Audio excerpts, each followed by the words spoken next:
Hello student, my name is Vikram. Welcomes you to strive for progress. आज हमारा chapter है first, crop production and management. चलिए start करते हैं।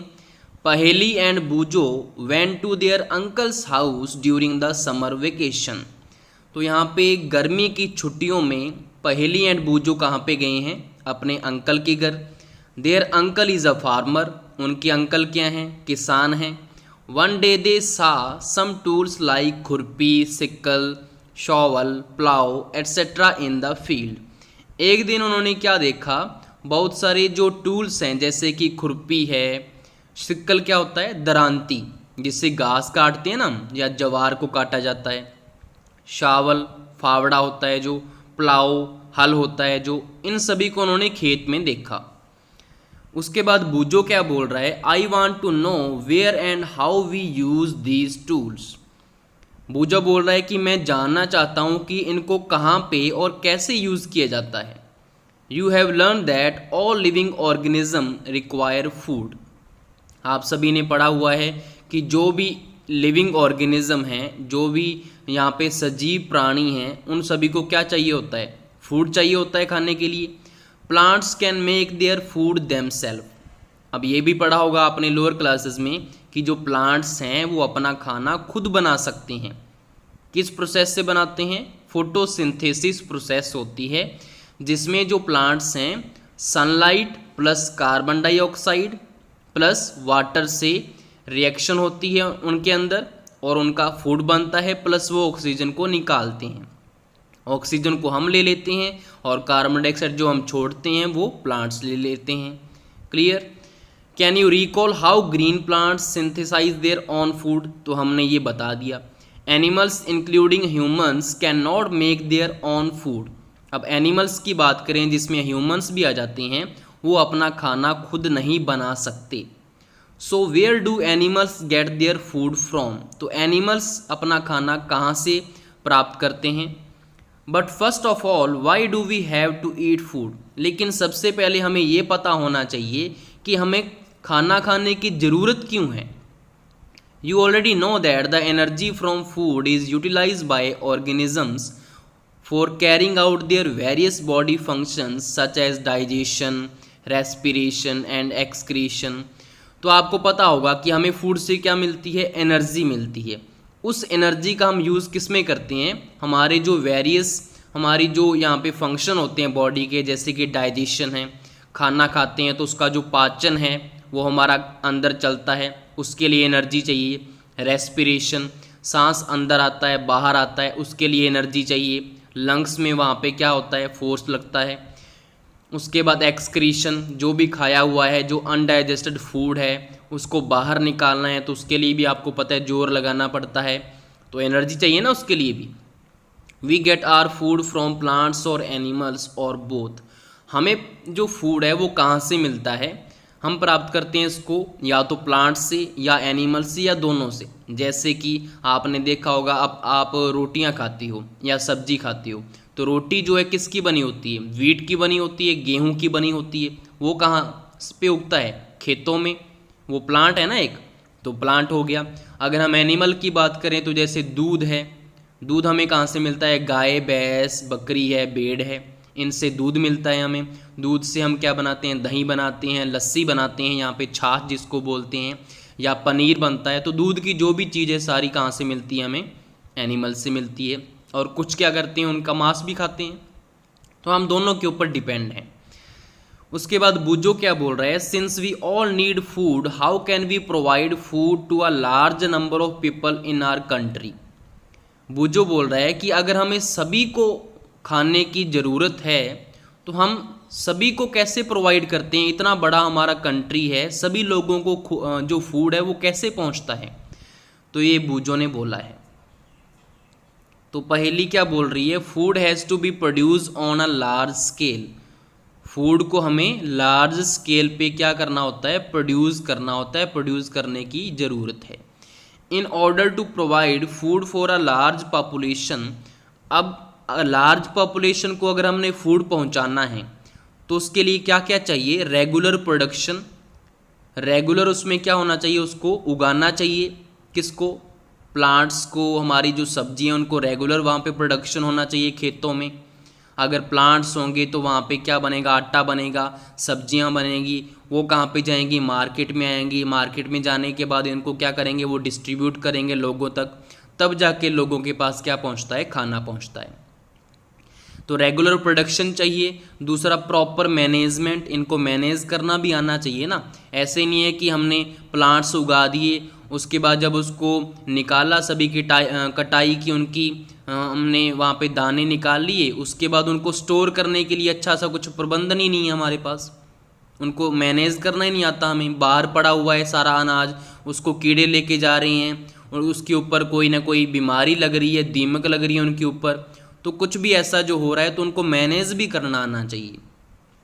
And distribution of food is necessary, और उसका डिस्ट्रीब्यूशन जो है फूड का वो भी क्या है, ज़रूरी है अगर हमने लार्ज पॉपुलेशन तक फूड को पहुंचाना है।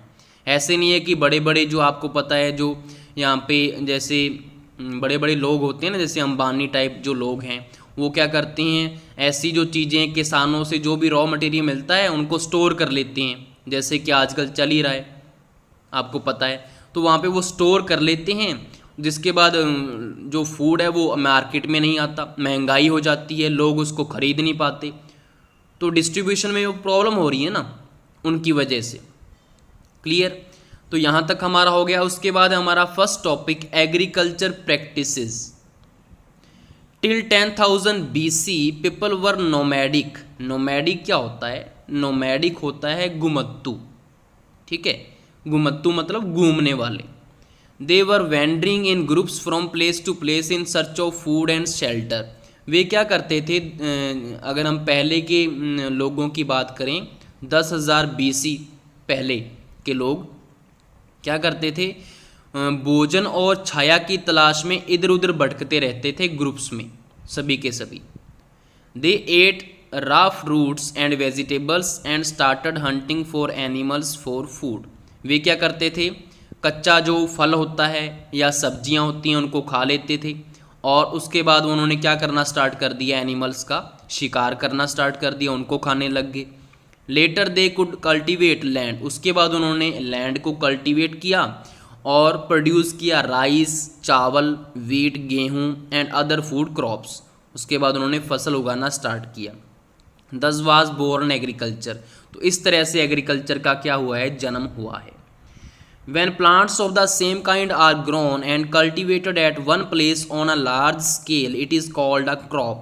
तो क्रॉप किसको कहते हैं, अगर सेम टाइप के जो प्लांट्स हैं उनको हम बड़े स्केल के ऊपर उगाएं तो उसको बोला जाता है crop. For example, crop of wheat means that all the plants grown in a field are that of wheat. अगर हम बोल लें कि गेहूं की फसल है तो उसका मतलब क्या है कि पूरे खेत में हमने क्या लगा के रखा हुआ है, गेहूं के प्लांट्स लगा के रखे हुए हैं, गेहूं के पौधे। ऐसा नहीं है कि हमने एक बीज गेहूं का बो दिया, एक बीज साथ में चावल का लगा हुआ है, एक बीज किसी और फसल का लगा दिया, ऐसे नहीं होता। एक क्यारा होता है या एक किला होता है जहाँ पे आपके पूरा क्या लगा होगा, एक ही टाइप के प्लांट लगे होंगे, तो उसको बोला जाता है फसल, crop. You already know that crops are of different types like cereals, vegetables and fruits। ये सभी को पता है कि जो फसलें हैं वो अलग अलग टाइप की होती हैं, जैसे सीरियल्स होते हैं, अनाज हो गया, वेजिटेबल्स सब्जियां हो गई, फ्रूट्स फल हो गए। These can be classified on the basis of the season in which they grow। इनको हम कैसे क्लासीफाई करते हैं, किस सीज़न में कौन सी फसल होती है, उसके अकॉर्डिंग इनको हम क्लासीफाई करते हैं। India is a vast country, आपको पता है बहुत बड़ी कंट्री है।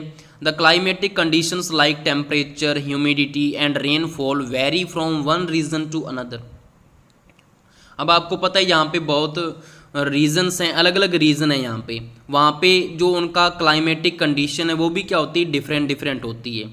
आपने देखा होगा जो जैसलमेर की साइड है तो वहाँ पे टेम्परेचर ज़्यादा होता है, और अगर इधर यहाँ पे आ जाए हम हनुमानगढ़ गंगानगर की साइड में टेम्परेचर कम होता है उनकी बजाय, तो वो क्या हो गया, टेम्परेचर का डिफरेंस हो गया। दूसरा ह्यूमिडिटी की बात करें, ह्यूमिडिटी क्या होता है, जो एयर में थोड़ा बहुत पानी मिला होता है ना, जिसको मॉइस्चर कहते हैं, वो ह्यूमिडिटी होती है, आर्द्रता जिसको बोलते हैं, वो भी क्या होती है, अलग अलग होती है हर जगह। और रेनफॉल की बात करें तो ये तो पता ही है आपको, अगर मैं यहाँ पे किसी भी डिस्ट्रिक्ट की बात करूँ, जैसे कि सीकर में बारिश हो रही है, तो ज़रूरी नहीं है कि वो हनुमानगढ़ में भी बारिश हो, ज़रूरी नहीं है कि बीकानेर में भी बारिश हो। तो अलग अलग रीजन में ये जो क्लाइमेटिक कंडीशन है डिफरेंट डिफरेंट है। तो जिसकी वजह से यहाँ पे क्या हो रहा है, जो फसलें हैं वो भी अलग अलग होती हैं। जैसे कि अगर हम बात करें बादाम वगैरह की, किशमिश वगैरह की, ज़रूरी नहीं है कि वो हमारे यहाँ पे राजस्थान में होंगी या वहाँ पे पंजाब में होगा। वो कहाँ पे होता है, जम्मू कश्मीर साइड होता है। जो ज़्यादातर जो एप्पल्स हैं वो वहाँ से आते हैं, तो उनका जो क्लाइमेट अलग है, तो वहाँ पे वो फसल होती है। अगर हम बादाम को यहाँ पे लगाएंगे तो यहाँ पे नहीं होने वाला, क्योंकि उसके अकॉर्डिंग उसकी क्लाइमेट ही नहीं है।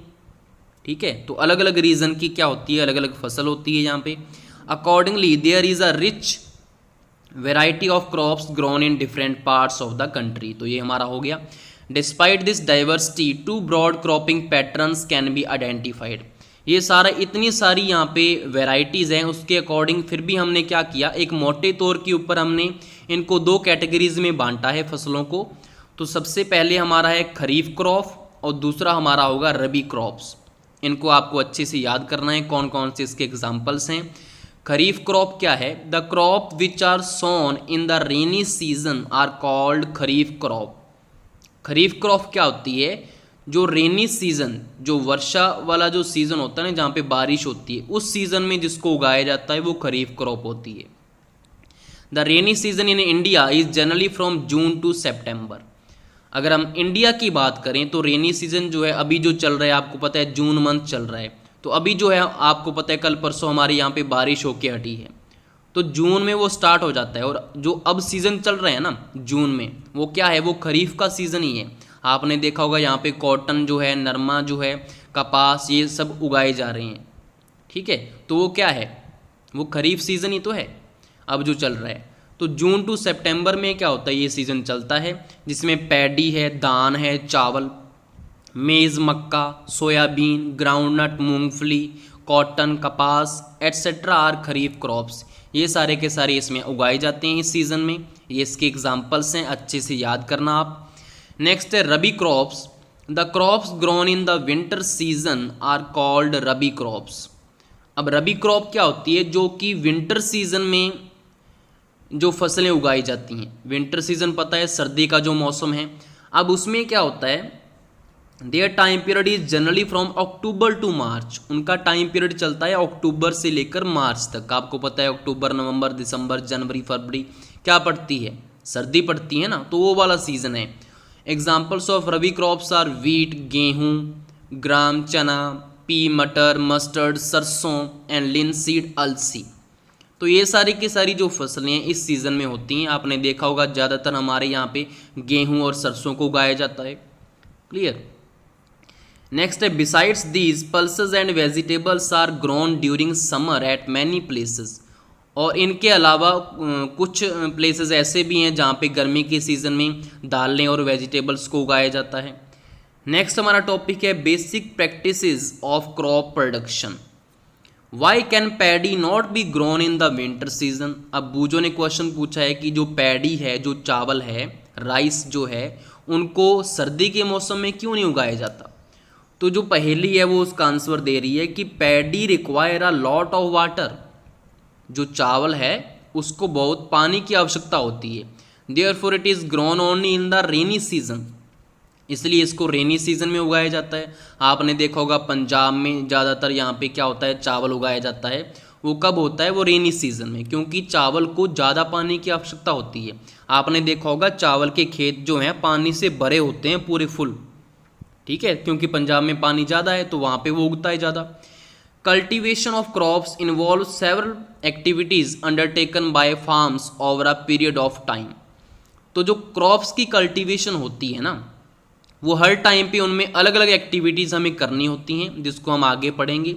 You may find that these activities are similar to those carried out by a gardener or even by you when you grow ornamental plants in your house. ये जो खेतों में जो एक्टिविटी चलती है क्रॉप को उगाने की, ये सेम होती है जैसे कोई माली कोई प्लांट लगाता है आपके गार्डन में, या आप खुद क्या करते हो, कोई सजावटी पौधा जो है अपने घर में लगाते हो। वैसे ही यहाँ पे बस वो बड़ा स्केल है, क्योंकि वो बड़ा एरिया होता है, वहाँ पे लैंड बड़ा है, और आप वहाँ पे घर पे छोटा सा आपका लैंड है, वहाँ पे 2 पौधे लगा देते हो, तो प्रोसेस तो सेम ही है ना लगाने की। दीज एक्टिविटीज और task are referred to as agriculture practice. तो जो भी हम करते हैं किसी प्लांट को उगाने के लिए, उसको फिर उसकी कटाई होती है, सिंचाई होती है, जो कुछ भी है, इसको एग्रीकल्चर प्रैक्टिस बोला जाता है। These activities are listed below. अब इसमें आपको बताया गया है 1 बाय 1, ये ऑर्डर में आपको याद रखनी है सारी की सारी कि कैसे पहले क्या किया जाता है फिर क्या होता है। तो सबसे पहले हमारा प्रिपरेशन ऑफ सॉइल, सबसे पहले मिट्टी को तैयार किया जाता है।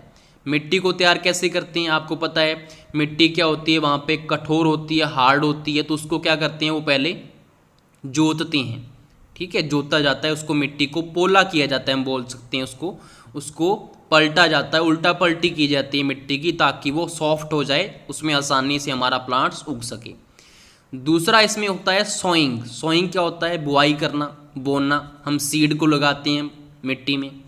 तीसरा एडिंग मैन्योर एंड फर्टिलाइज़र, उसके बाद हम क्या करते हैं, खाद डालते हैं, उर्वरक डालते हैं उसमें, ताकि प्लांट्स हमारा जल्दी से और बड़ा हो जाए।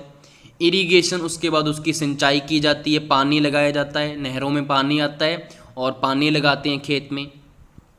प्रोटेक्टिंग फ्रॉम वीड्स, उसके बाद उनको खरपतवार से जो है बचाया जाता है। कैसे, प्लांट्स जो होते हैं ना, हमारी जो फसल होती है उसके साथ कोई घास फूस वगैरह, कोई भी जो खरपतवार होती है, बाथू हो गया या ऐसे इसके एग्जाम्पल हैं, वो भी साथ में उग जाते हैं क्योंकि पानी लगता है वहाँ पे, तो उनको वहाँ पे उनको उखाड़ा जाता है उन प्लांट्स को, क्योंकि जिससे जो फसल के जो प्लांट है ना वो अच्छे से ग्रो नहीं करते, तो उनको उखाड़ने की ज़रूरत होती है वहाँ से।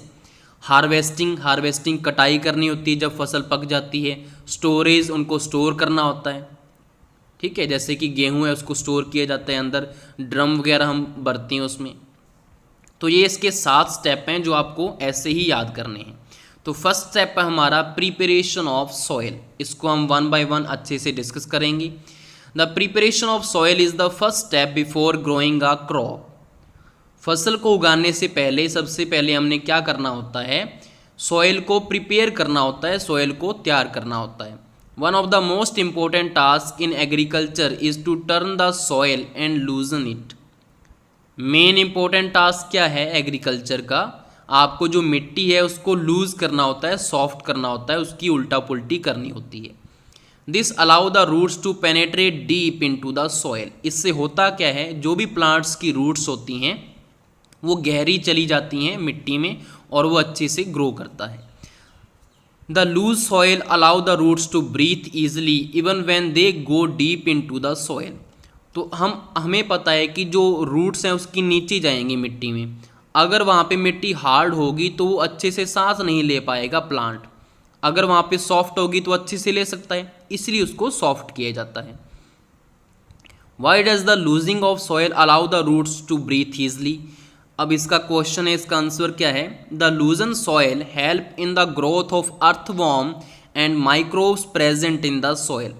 अगर हमारी जो सॉइल है वो सॉफ्ट होगी, लूज होगी, तो वहाँ पे क्या होगा, अर्थवॉर्म वगैरह जो हैं, माइक्रोब जो प्रेजेंट होते हैं सॉइल में, वो अच्छे से ग्रो करेंगे उसमें। These organisms are friends of the farmer. आपको पता है ये जो अर्थवॉर्म है इसको क्या बोला जाता है, फ्रेंड बोला जाता है फार्मर का। ये क्वेश्चन भी बनता है, इसको अच्छे से याद करना। Since they further turn and loosen the soil and add humus to it.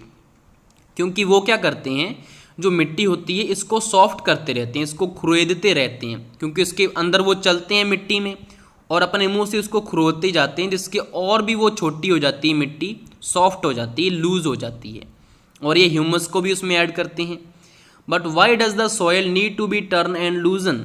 लेकिन क्वेश्चन पूछा है कि हमें लूज करने की क्या जरूरत है उसको। You have learned in the previous classes that soil contain minerals, water, air and some living organism। आपने ये पहले पढ़ा होगा कि सॉइल में हमारे मिनरल्स होते हैं, वाटर होता है, एयर होता है और सम लिविंग ऑर्गेनिज्म भी होते हैं, छोटे छोटे जीव होते हैं। In addition dead plants and animals get decompose by soil organism.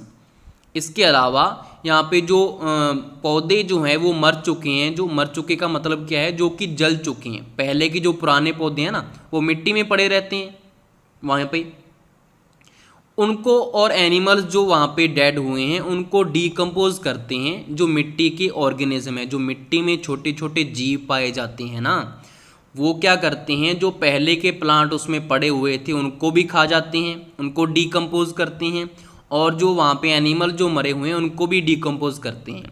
उससे होता क्या है, in this way various nutrients held in the dead organism are released back into the soil. अब अगर जो डेड वहाँ पे ऑर्गेनिज्म है उसको अगर कोई खाएगा मिट्टी का जीव, तो मिट्टी में सारे के सारे न्यूट्रिएंट आए जाएंगे ना, क्योंकि डेड ऑर्गेनिज्म में भी क्या होंगे, न्यूट्रिशन होंगे ना। कौन कौन से न्यूट्रिएंट होंगे, कैल्शियम होगा उनकी हड्डियों में, जो भी वो पहले खाते होंगे वहाँ से उनको क्यों न्यूट्रिशन मिला होगा वो भी किस में ऐड हो जाएगा, सॉइल में ऐड हो जाएगा। ठीक है, these nutrients are again absorb by plants. अब ये वाले जो न्यूट्रिएंट हैं अगेन कौन अब्जॉर्ब करेगा, प्लांट जो हम नए लगाएंगे। Since only a few centimetres of the top layer of soil supports plant growth. अब आपको पता है जो आपके प्लांट्स लगे होते हैं इतने गहरे तो जाते नहीं हैं, वो ऐसे तो है नहीं कि नीम का हमारा पेड़ है और उसकी जो जड़ें हैं, रूट्स हैं, वो बहुत ही नीचे चलेगी। हमने तो छोटे छोटे प्लांट लगाने होते हैं ना, कनक के हैं, गेहूं है, सरसों हैं, छोटे छोटे प्लांट हैं, तो रूट्स भी ज़्यादा गहरी तो जाएंगी नहीं, ऊपर ही रहेंगी ना फ्यू सेंटीमीटर। तो उसके लिए turning and loosing of soil bring the nutrient rich soil to the top so that plants can use these nutrient. अब आपको पता है कि सॉयल में हमारे न्यूट्रिएंट मिले हुए हैं पहले के, लेकिन वो गहरे हैं, जो न्यूट्रिएंट जो मिले हुए हैं ना बहुत ही नीचे होते हैं, लेकिन हमारा प्लांट तो ऊपर ही उगा होता है, रूट्स उसके नीचे नहीं जाती। तो जो न्यूट्रिशन है वो उसको कैसे मिलेगा, प्लांट्स को रूट से ही तो मिलेगा, लेकिन रूट तो ऊपर ही ऊपर लगी हुई है। तो हमें उसको उल्टा पुल्टी करनी होती है मिट्टी की, जिससे जो नीचे के न्यूट्रिएंट हैं वो ऊपर आ सके, ऊपर की लेयर में आ सके जिसमें प्लांट लगा हुआ है, ताकि वहाँ से रूट्स उसको ऑब्जॉर्व कर सके और वो प्लांट हमारा अच्छे से ग्रो कर सके। इसलिए वहाँ पे उल्टा पुल्टी की जाती है, उसको पोला किया जाता है मिट्टी को प्लाऊ वगैरह से। दस turning and loosing of soil is very important for cultivation of crops. तो क्रॉप्स को अगर हमने वहाँ पे अच्छे से लगाना है, उसको जुताई अच्छे से करनी है, तो उसकी उल्टा पुल्टी हमें करनी चाहिए, अच्छी है, ये इंपॉर्टेंट है। तो पता लग गया होगा ये। नेक्स्ट है the process of losing and turning of the soil is called tilling और प्लाइंग। मैंने अभी बताया था कि प्लाउ से उसको उल्टा पुल्टी की जाती है, तो उस प्रोसेस को क्या बोलते हैं, टिलिंग भी बोला जाता है और प्लाउंग भी बोला जाता है। दोनों का मतलब क्या है, वही है जुताई करना। This is done by using a plough. कैसे होता है ये, प्लाउ से होता है। Plough are made of wood और आयरन। प्लाउ जो है वो लकड़ी या आयरन का बना हो सकता है। If the soil is very dry it may need watering before ploughing. अगर हमारी जो मिट्टी है बहुत ही हार्ड है, सूखी सी मिट्टी है ना, तो उससे पहले उसको पानी लगाना भी होता है ताकि अच्छे से उसको हम जोत सकें। द प्लाउ फील्ड में है big pieces of soil called crumbs. अब आपको पता है जब उसको हम प्लाउ करते हैं तो वहाँ पे बड़े बड़े पत्थर से बन जाते हैं, मिट्टी के बाहर निकल आते हैं, जिनको क्रम्स बोला जाता है। It is necessary to break these crumbs with a plank. अब आपको पता है जो बड़े बड़े पत्थर बन चुके हैं अब उसको हमें फोड़ना होगा, ठीक है। वो किससे किया जाता है, हम प्लैंक से करते हैं। प्लैंक होता है जिसको हम पाटल बोलते हैं, या हम अगर पंजाबी की बात करें तो उसको सुहागा बोला जाता है, ठीक है। दो लकड़ी के यहाँ पे बड़े बड़े पीसेज होते हैं, बीच में आयरन के सिलेंड्रिकल 3 पीस लगे होते हैं, उसको खींचा जाता है जिससे जो सारे के सारे पत्थर हैं वो फूट जाते हैं और हमारा जो ज़मीन है वो प्लेन हो जाती है, उसको बोला जाता है यहाँ पे। तो यहाँ पे क्या बोला जाता है, उसको प्लैंक बोला जाता है। तो प्लैंक सभी को यहाँ पे याद रखना है। उसके बाद यहाँ पे क्या होता है, the field is levelled for sowing as well as for irrigation purposes. अब आपको पता है फील्ड को हमें क्या करना है, लेवल में करना होगा ना अगर वहाँ पे सिंचाई करेंगे तो, ताकि सभी जगह पानी पहुँच सके। The levelling of soil is done with the help of a leveller. अब जो उसकी लेवलिंग की जाती है उसको लेवल में किया जाता है, वो किससे किया जाता है, लेवलर से किया जाता है, जो उसका लेवल बना सके। जैसे कि आपने सुना होगा कंप्यूटर कराहा है, वो क्या करता है, उसको लेवल में करता है, सारी ज़मीन को लेवल में कर देता है, उनको भी इसमें यूज़ किया जाता है। Sometimes manure is added to the soil before tilling. जोतने से पहले कई बार क्या करते हैं लोग, पहले ही खाद डाल देते हैं। पहले खाद डालने का यूज़ क्या है इसमें, ये क्या हेल्प करता है, this help in proper mixing of manure with soil. इसमें क्या हो जाता है, जोतने से पहले अगर हम उसमें खाद डालेंगे तो जब जोतेंगे तो उल्टा पुल्टी करेंगे तो अच्छे से वो खाद जो है वो मिक्स हो जाएगी किसमें, मिट्टी में। The soil is watered before sowing, उसके बाद सॉइल को आपको पता है पानी लगाना होता है। जोतने के बाद जब हमने उसके ऊपर पाटल लगा दिया, प्लेन कर दिया, उसके बाद उसको पानी लगाएंगे, फिर जाके बुआई करेंगे ना, बीज डालेंगे। तो ये हो गया। इसके बाद है हमारा एग्रीकल्चर इम्प्लीमेंट, कि एग्रीकल्चर में कौन कौन से हमारे यहाँ पे टूल्स हैं जो यूज़ होते हैं। Before sowing the seeds it is necessary to break soil to the size of grains to get better yield. अगर हमने अच्छे से यील्ड उसकी अपने प्राप्त करनी है फसल की, तो हमें मिट्टी के जो पीसेस होते हैं ना बड़े बड़े, उनको बिल्कुल जो हमारे फसल के जो बीज हैं उनके साइज़ का करना होता है, जिससे वो अच्छे से वहाँ पे ग्रो करे। This is done with the help of various tools. अब आपको पता है कि इसके लिए आपको क्या चाहिए, टूल्स चाहिए। The main tools used for this purpose are the plough, एक तो प्लाउ हो गया आपका, एक होए है, होए क्या होता है, कुदाली, कुदाली होती है। कल्टीवेटर, हल होता है, आपने सभी ने देखा होगा। तो यहाँ पे आपको नीचे जो पिक्चर दिखाई गई है वो आपको प्लाउ की दिखाई गई है। इसके बारे में हम पढ़ते हैं क्या क्या है। यहाँ पे 2 बैल हैं, यहाँ पे पीछे एक आदमी है, 2 बैल्स के जो गर्दन है उसके ऊपर एक बीम जो है जिसको बोला गया बीम लटका हुआ है। और नीचे यहाँ पे क्या है, देखो यहाँ पे नीचे साथ में आपको प्लाऊ दिखाया गया है। प्लाऊ में ये नीचे देखो तिकोना क्या लगा हुआ है, यहाँ पे ट्राइंगल शेप का नीचे एक आयरन की प्लेट लगी हुई है, ऊपर जो है लकड़ी का बना हुआ है हैंडल, और उसके साथ ही जो लंबी सी जो रॉड है इसको बोला गया है प्लाऊ शाफ्ट। दिख रहा है ना सभी को, यहाँ पे देखो ये प्लाऊ शाफ्ट लगा हुआ है, ये देखो प्लाऊ शाफ्ट, ये वाला जो है ये प्लाऊ शाफ्ट है। ये हमारा क्या हो गया, हैंडल हो गया। ये हमारा क्या हो गया, आयरन की प्लेट होगी जो ट्रायंगल शेप की है। ये हमारा क्या हो गया, बीम हो गया। तो इसके बारे में हम ऊपर पढ़ेंगे कि इसमें क्या क्या दिया हुआ है। ठीक है जी, चलिए देखते हैं। Plough, this is being use since ancient time for tilling the soil. ये बहुत ही पुराने टाइम से इसको यूज़ किया जाता है, किसको, प्लाउ को, टिलिंग के लिए, जुताई के लिए। Adding fertiliser to the crop, अगर हमने इसमें कोई खाद डालनी है तो उसके लिए भी यूज़ किया जाता है, क्योंकि कई बार इसमें हैंडल के ऊपर क्या लगी होती है, एक फनल लगी होती है, कीप लगी होती है। तो अगर कोई भी खाद डालनी है तो उसमें भी इसका यूज़ किया जाता है। कोई हमने फर्टिलाइज़र डालना है तो उसमें एक एक बीज डालते रहते हैं, बीच बीच में चला जाता है इसके। रिमूविंग द वीड्स, अगर हमने कोई खरपतवार है उसको रिमूव करना है तो आपने देखा है ना नीचे क्या लगा हुआ है, आयरन की प्लेट लगी होती है तीखी सी, जो उसको उखाड़ देती है वीड्स को। स्क्रैपिंग ऑफ सॉइल, अगर आपको सॉइल को खुरचना है, वहाँ पे सॉइल को अगर खुरचना है ना, उसको महीन करना है, पतला करना है, उसके लिए भी इसका यूज़ किया जाता है। This implements is made of wood and is drawn by a pair of bulls or other animals, horses, camel etcetera. अब इस इम्प्लीमेंट में होता क्या है, ये बना होता है लकड़ी का, और इसमें इसको चलाता कौन है, इसमें 2 जो बैल होते हैं उनकी गर्दन के ऊपर इनको रखा जाता है, या हम इसमें किसका यूज़ कर सकते हैं, घोड़ों का या कैमल, ऊँटों का। It contains a strong triangular iron strip called ploughshare. तो हमने जो पढ़ा था अभी, जो नीचे जो ट्राइंगुलर आयरन स्ट्रिप लगी हुई है इसको क्या बोला जाता है, प्लाउशियर बोला जाता है। यहाँ पे देखो प्लाउशियर लिखा हुआ है इसको, ठीक है, जो आयरन की यहाँ पे नीचे प्लेट लगी हुई है। There is a handle at one end of the shaft, जो शाफ्ट है उसके एक एंड पे हैंडल है, मैंने आपको हैंडल दिखाया था। The other end is attach to a beam which is placed on the bull's neck. दूसरी जो एंड है वो क्या है, वो बीम है, उसकी ऊपर देखो बीम के साथ अटैच है। जो बीम है कहाँ पे रखी हुई है, जो बैल है उनकी गर्दन के ऊपर। उसके बाद क्या है, 1 pair of bulls and a man can easily operate the plough.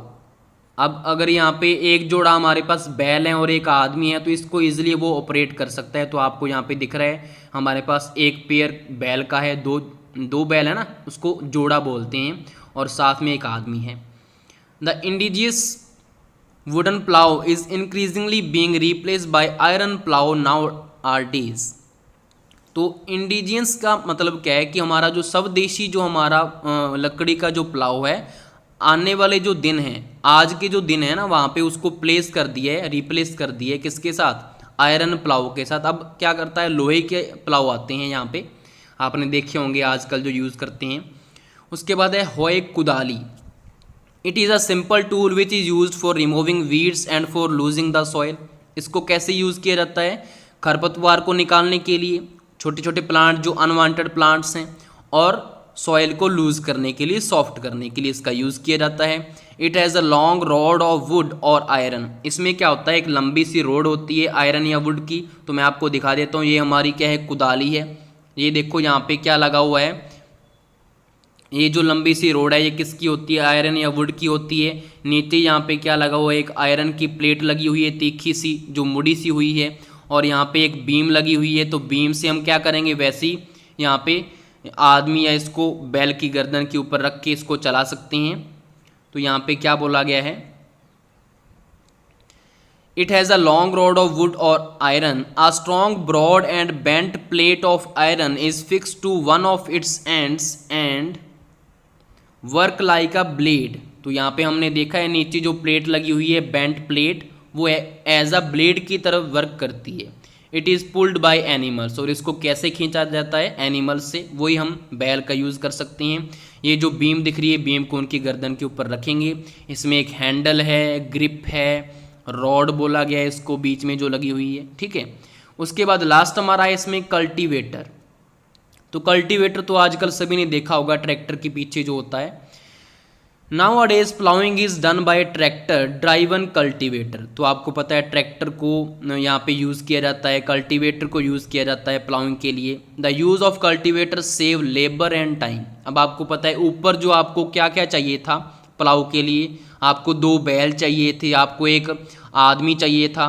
तो वो थोड़ा सा खेत जो है वो बो पाता था, जुताई कर पाता था उसकी। पूरा दिन में लगभग 1 क्यारा मान लो वो क्या करता था, जुताई करता था। लेकिन आजकल कल्टीवेटर से 7-8 जो किले हैं वो एक दिन में जुताई कर सकते हैं, क्योंकि एक ही आदमी चाहिए होता है उसमें, और कुछ चाहिए नहीं आपको। ट्रैक्टर तो आपके पास होता है और जुताई करते रहो, क्योंकि इसमें बहुत सारे क्या लगे होते हैं, बहुत सारी प्लेट लगी होती हैं आयरन की नीचे उसको खुरेंचने के लिए। वहाँ पे तो सिर्फ एक ही प्लेट थी ना हमारे पास। यहाँ पे तो देखो सिर्फ हमारे पास क्या है, यहाँ पे तो हमारे पास सिर्फ एक प्लेट है। यहाँ पे तो हमारे पास सिर्फ एक ही प्लेट है। लेकिन अगर यहाँ पे कल्टीवेटर में आप देखो अगर, तो कल्टीवेटर में अगर आप देखेंगे यहाँ पे देखो कितनी सारी प्लेट्स लगी हुई हैं। ये देखो यहाँ पे इतनी सारी प्लेट्स लगी हुई हैं, तो कितना सारा जो खेत है हम अच्छे से बो सकते हैं। तो ये हमारा आज का टॉपिक था। इसके आगे जो सोइंग है, बुवाई जो है, वो आगे नेक्स्ट वीडियो में हम देखेंगे। Thank you.